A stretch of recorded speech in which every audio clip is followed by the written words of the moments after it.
Hi you guys, it's Lisa Joy Young, and today I'm going to be showing you how to do this cool monster eye design. And I'm going to Comic-Con in July to San Diego, the San Diego one, so I think I might wear my makeup like this. It's pretty cool. But before I show you the tutorial, I have to show you the cutest thing in the whole wide world that I got today. I am dying. I am dying. Ta-da! He's my new puppy, and he is just perfect.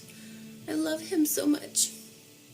Look at him, he's so mellow and so perfect.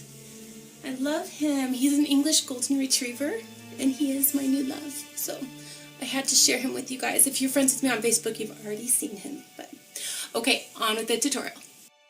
So to begin this design, I contoured my temples and cheekbones with yellow and green Ben Nye Lumiere eyeshadows. But it all got covered up in the end anyways with the stencils, so it's not really necessary to do this step. Now, using the Kryvaline Lisa Joy Young exclusive Critter Cake, I'm going to do some one stroke on my eyes. So simply use a 3/4 inch flat brush, cut through your eyebrow at a diagonal, and go up just a little bit past your eyebrow. You want it to be pretty close to your eye, and make bumps and imperfect lines because this is a monster, so you don't want it to be perfect. And make sure that you keep that blue on the outside and the green on the inside. And then for the very inner corner of your eye, just drag that blue tip down. For the shape of this eye design, it looks more attractive if you have it just right up against your eye in the inner corner and then flaring out towards the outer corner.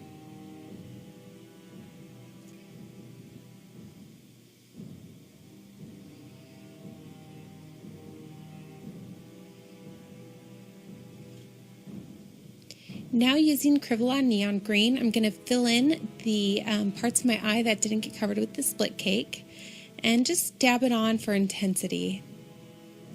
You'll see coming up that I have orange on my eyelids. I went over that later, so I didn't include it in the tutorial, but take some black on a small sponge, pinch the tip of the sponge to create a half circle kind of shape, and then stamp that onto your eyelids. Make sure that the very top of the arch is around the outer corner of your eyebrow and that it goes in a steep incline towards the inner corner of your eye. That way you look a little more angry. Make sure the color is the most intense on the outside and then fades in towards the center. And here I am covering up the orange. I decided to use black eyeshadow to fill in the inner corners of my eyes. It's just easier for me. I feel like it's more precise application. You could use black Star Blend if you keep that in your kit. For the claws, I used a Low Cornell 3000 series number 6 round and just use teardrop motions, 2 right next to each other. So you're going to press and lift the brush, and then once again press and lift for each claw. Make sure that they're curving and end in a really nice point. To help mimic wrinkles and crinkles around my eyes, I'm using a very, very, very dry number 2 brush, and since it's dry, it's going to fade out naturally, not be super obvious, and skip here and there, and that gives it a really realistic look. Add some quick detail to the inner corner of your eye and the shadow on your eye to help give more detail. And now it's time to outline. I'm using a really skinny round brush again and some Kryvaline black, and I'm working with just the very tip of my brush. Remember when to outline, to press your brush and lift like here to give different widths to your lines, but try to keep your lines really thin as this is more of a realistic looking design. And also make sure to wiggle your brush, make sure it's not perfect. And finally, remember to bring your lines in around your claws. That way it'll help to give the illusion that your claws are embedded into the skin there. And just simple little line under the claw helps to mimic a shadow.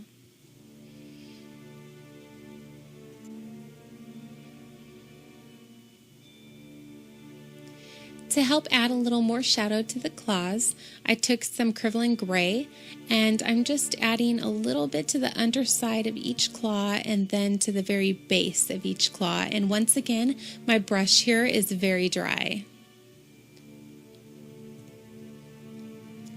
Using a dry, thin number 2 brush, I'm flicking up at the base of the claw to create texture and interest.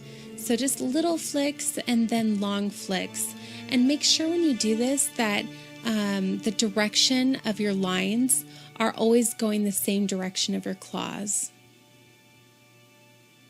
For highlights, I took some white mixed with just a little bit of green, and I made sure my brush was dry again so that it wasn't this dark white highlight. I wanted it to be a softer highlight. And anywhere that light would hit on the design, I put some of this dry paint on.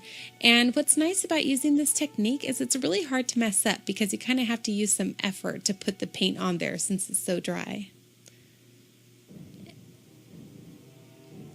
And then using a very dry, skinny brush again, I'm taking black Kryvaline and just shading underneath anywhere where I think there'd be shadows. And like I said before, this is a pretty easy technique to use because it's hard to get the paint on there when it's so dry. And if your shadows are a little too harsh, you can just blend them out with your finger like you saw that I did there. So just in back of the claws, underneath where the skin is supposed to be surrounding the claws, add some shadows.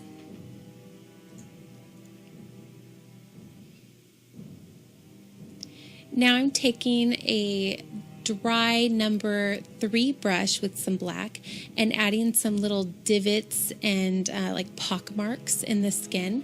And since the brush is dry, it has a really nice natural fade from the top of the semicircles I'm making to the bottom. So just kind of wiggle your brush in there.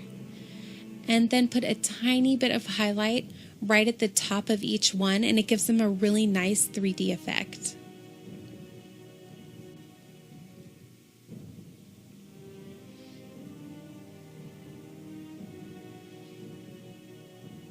And there you have your scary monster eye. Repeat the same thing on the other side. To do my lips, I just used some neon green and put that in the very center of my lips. And then I patted on some turquoise just around the neon green. The green is pretty sheer, so you really have to pat that on. You cannot brush that color on your lips. Finally, I took dark blue by Kryvaline and put that in the very corners of my lips. And when you press your lips together, it all blends effortlessly in. You don't have to work on blending it at all. And finally, I lined my lips with some black eyeshadow. To complete the design and add some nice detail, I decided to stencil on a reptile skin background using a BAM stencil.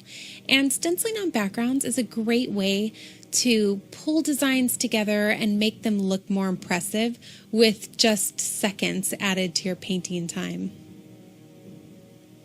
I'm using dark orange, neon orange, and yellow all on the same sponge. And I'm taking the dark orange from the very edges of my face and then fading into the yellow. And this adds a really nice color variation and gives a really cool airbrushed effect. Just make sure when you use stencils that your paint consistency is very thick and very sticky. If it's not thick and sticky, then it's going to run and bleed and look horrible. So really work with your paint and make sure you have a nice consistency when you're using stencils. And that completes the look. I really hope that you guys like this and you can use it at an event soon. You can always make it shorter by just doing it on one eye, and it's actually really great for both boys and girls. If you haven't done so already, please check me out on Facebook. The link to that is below in the info box, as well as all the products I used in this video and where you can buy them. Thank you so much for watching.